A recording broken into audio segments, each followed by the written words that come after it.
శిష్యులందరిలో చిన్నోడు కూడా పోయి వెళ్ళగొడుతున్నాడు, పిల్లోడు కూడా.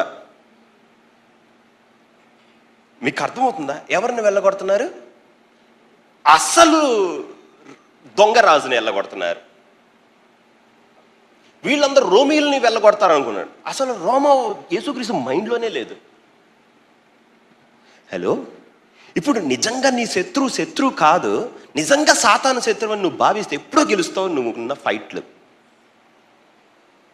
అప్పుడు నీకు అర్థమవుతుంది నా దగ్గర ఉండాల్సిన స్ట్రెంగ్త్ ఏంది, నేను దేంతో దీన్ని గెలవాలని.